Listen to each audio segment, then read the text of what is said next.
አሰላሙ አለይኩም ወራህመቱላሂ ወበረካቱ። እንዲሁም ሰላም ጤና ይስጥልኝ። ውድና የተከበራችሁ የቻናሌ ቤተሰቦች እንዴት ናችሁልኝ? እንዴት ተሰነበታችሁልኝ?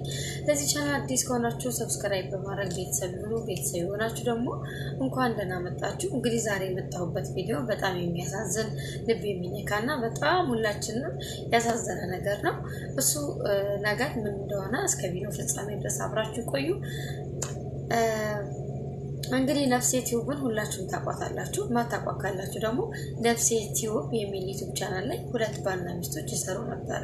እነዚህ ሁለት ባልና ሚስቶች በጣም የሚዋደዱ በጣም ደስ የሚሉ ዩቲዩበሮች ናቸው። ነፍሴ የሚለውን ስም ባለቤቷን ያወጣላት። ስለዚህ የቻናሉ ስም ነፍሴ ቲዩብ ተብሎ ተሰየመ ማለት ነው። ነፍሴ ቲዩብ እንግዲህ ሳውዲ አረቢያ የነበረ ከሳውዲ ወደ አገር ቤት ገቡ። ባልና ሚስት ቆዩ ከአገር ከገቡ ሁለት ልጆች አሏቸው። የምታስታውሱ እና የምታውቋቸው ከሆናችሁ ማለት ነው። እና ዩቲዩብ ላይ ቪዲዮ ሲሰሩ ሚስቲቱም ሆነ ሰው ባልዮ በጣም ጥሩ ሰዎች ናቸው። ተመልካችን የሚያናድድ ነገር ለተመልካች መልስ አይሰጡ። ተመልካች ለምን እንደዚህ ያላችሁ ብለው የማይናገሩ በጣም ደስ የሚሉ በጣም የሚዋደዱ በጣም የሚያስቀኑ ሁለት ጥንድ ዩቲዩበሮች ነበሩ። እና ሚስቲቱ ራሱ ነፍሴ ዩቲዩብ ቻናሏ ላይ ይገባውን አስተካክላ ከሳውዲ ወደ ኢትዮጵያ የተለያዩ ነገሮችን እየወሰደች ሽሮ በርበሬ እንደገና ደግሞ በዋዲ በቃ ቪዲዮ እየቀረጸ ምናምን ትለቃለች። እና እንከታተል ነበር። በጣም ጥሩ ልጅ ናት። የሆነ ሳለ ይደርሳ ጠፋች። ወዳጅ እንዳለ ሁሉ ጠላትም ወዳጅም አለ። እንግዲህ ወደ ሚዲያ ስትወጡ የሚወዳችሁ የሚጠራችሁ ማለት። ስለዚህ ይቺ ከሶሻል ሚዲያ ስትጠፋ በጣም የሚወዷት ልጆች ይጨነቃሉ፣ ያስባሉ። ምን ሆና ነው እቺ የጠፋችሁ ይላሉና ወዳጅ ጠላትና ወዳጅ ሁሉም አንድ እኩል በኩልም የሆነው የሰው ጃን የምትወደዳ እንደምትጠላ ነው። እና ይቺ ልጅ በአንዳንዶቻቸው ዩቲዩብ ላይ ምናምን ስትወጣ ባልዮና አሁን ግን ለምንድን እንደ ይችና ግብተህ ይች እንደዚህ አድርግም ይላሉ። ልጅቱ በጣም ደስ የምትል ትግስት ያላት ለማንም ምንም መልስ የማትሰጥ እንዲህ ለምን ትኛላችሁ ጋር የማትል ነበረች። ባሏን በጣም ነበር የሚወዳት ነው። በጣም ነበር ደስ የሚሉት። እና ሰው ስጠፋ በቃ የሶሻል ሚዲያ ሰው ስትሆኑ በነገራችን ላይ ስጠፋ ወዳጆቻችሁ ይጨነቃሉ፣ ወዳጆቻችሁ ይንጓለላሉ። ምን ሆነ የጠፉ ይላሉ እንዲህ በሚዲያ ላይ የሚያዩ ሰዎች። እና ጸጥ ካሉ ከቆዩ በኋላ ሰሞኑን እሱ መጣና ባለቤቴ ነፍሴ ቲዩብ ከዚህ ዓለም በሞት ተለየች አለ። እንደዛ የሚዋደዱ ባልና ሚስቶች ሚስቱን በሞት አጣ። የሁለት ልጆች እናት ናት እሷ። ልጆቿን ወደ አረብ ሀገር ስትሄድ ለስራ በጣም ነው የምትሳሳላቸው። መቼም የወለደ ያውቀዋል። ሁሉም ልጁን ይወዳል። በነገራችን ላይ እናት ለልጆቿ ሩሩህ ናት። እንደዛ ልትለያቸው እየጨነቃት ምናምን እንደተኙ ስትሄድ ምናምን ቪዲዮ እየቀረጠች ትለቅ ነበር ልጅቷ ማለት ነው። ያቺ እናት ልጆቿን ጥላ ሞተች። ባል ወጥቶ ባለቤቴ ነፍሴ ቲዩብ ሞተችብኝ፣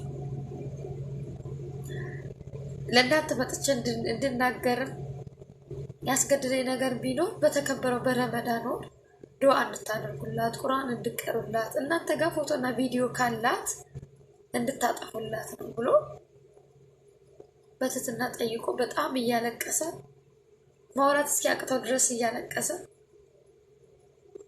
ለምኖ እኛ ጋር ፎቶ ካላት እኛ ጋር ቪዲዮ ካላት እንድናጠፋላት ተናገረ። በምን ሞተች እንዴት ሆና ሞተች የሚለው ሌላ ጊዜ ትችላለሁ። አሁንም ከሞተች 1 ወር አልፏታል። እና ዱዓ እንድታረጉላት ልናገር ነው የመጣሁት ብሎ ተናገረው።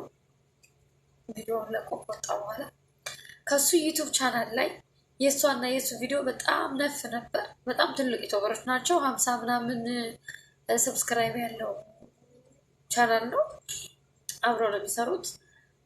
እና ምንም ነገር ቪዲዮ የለም። እዛ ጋ አጥፍቶታል እንዳለ። እሷ ያለችበት ቪዲዮ ጠፍቷል። ፕሮፋይሉ ሲቀር ብቻ ማለት ነው። እንደዛ ብሎ እሱ አጥፉልኝ ብሎ ለምኖ ተናግሮ ከመውጣቱ ሰው ምን አደረገ?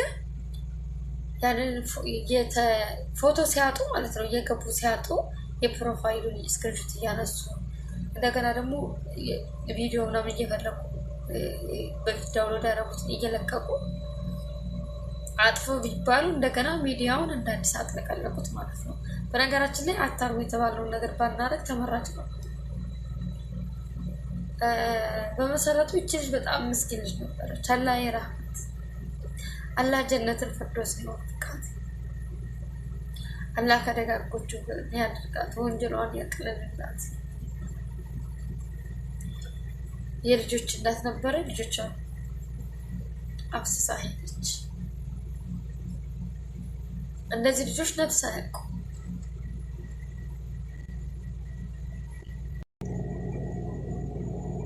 ልጆቿ በጣም ትንንሾች ናቸው። ለማጎደል እናያውቁ። አስቡት። አሁን ጀምረው እናታችን ናፈቀችን እያሉ እያለ ነበር እና እንደዚህ ሞት በረከሰበት ጊዜ ታሞ መተኛት ማስታመም በሌለበት ጊዜ አታርጉ የተባለውን ነገር ባናደርግ። በፊት ዩቱባችንን ገብታችሁ እዩልን ብትባሉ አትሄዱም ነበር፣ አይሄዱም፣ አይመጡም ነበር። ግን የሰው ልጅ ሲሞት ነው እንደገና የሚጸጽታቸው እንደገና እንትን የሚል። ልጅቷ በጣም ትዕግስተኛ በጣም ጥሩ ልጅ ነበረች። ዩቱብ ላይ በምሰራ ሰዓት ራሱ እንደው አንተ እሷን አግብተህ ምናምን እንደዚህ ምናምን ሲሉት እሷ አንድ ነገር ወጥታ ትናገር ነበር። በጣም ጥሩ ልጅ ነበረች። አላህ ይዘንላት፣ አላህ ከጀነት ፊርደውስ ያርጋት እና ዱዓ አድርጉላት ሁላችሁ። ምንችል ቁርአን ቅሩላት። እኔ በጣም ነው ወላሂ እኔ በጣም የደነገጥኩት። አንዳንዴ አላመንኩም ሁሉ ነበር እና ዩቱብ ቻናላቸው ውስጥ ገብቼ እንዳለ የሷ ቪዲዮ እንዳለ ጠፍቷል። በቃ እሱም ደግሞ በጣም እያለቀሰ ነው የተናገረው እና እውነት እንደሆነ ገብቶኛል። ግን አንዳንዴ እኮ እውነቱን እኮ ማመን የማትፈልጉት ነገር የለም። በቃ ሊሆን አይችልም የምትሉት ነገር እዛ ነበር እና ነፍሴትዮ አርፋለች። እውነት ህይወት እንደዚህ ነው። በጣም አጭር ነው። ዛሬ ታይቶ ነገ ይጠፋል የሰው ልጅ። ለዚህ ነው እኛ የምንቧጨቀው። ለዚህ ነው እኛ እርስ በርስ የምንናቀሰው።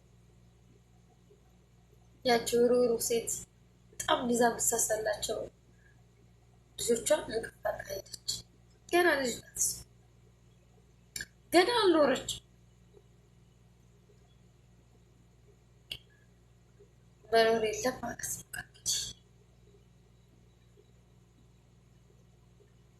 ለማንኛውም የምንላችሁ ፈልጌ ነው ጋይስ፣ የእሷ ፎቶና ቪዲዮ ካላችሁ አሁን ቢሆን ለእሷ ስለማይጠቅማት አጥፉላት። በዚህ አይነት እኔም ነገ በሞት የኔን እየገባችሁ እንደምትወስቱት ነው ማለት ነው። ቆይ የሞተ ሰው ቀና ብሎ ሊያያችሁ ነው? ለምንድን ነው የምትወስቱት? በህይወት እያለን ተንረዳ፣ በህይወት እያለን እንደጋገር። ስንሄድ ደግሞ ለእኛ የሚጠቅመንን ነገር ነው መደረግ ያለበት። ድዋ ማድረግ፣ ቁርአን መጻፍ፣ ቁርአን መቅራት፣ አላህ ይዘንላት ማለት ይህ ነው። ነሳ የሚጠቅማት ግን በጣም ያሳዝናል።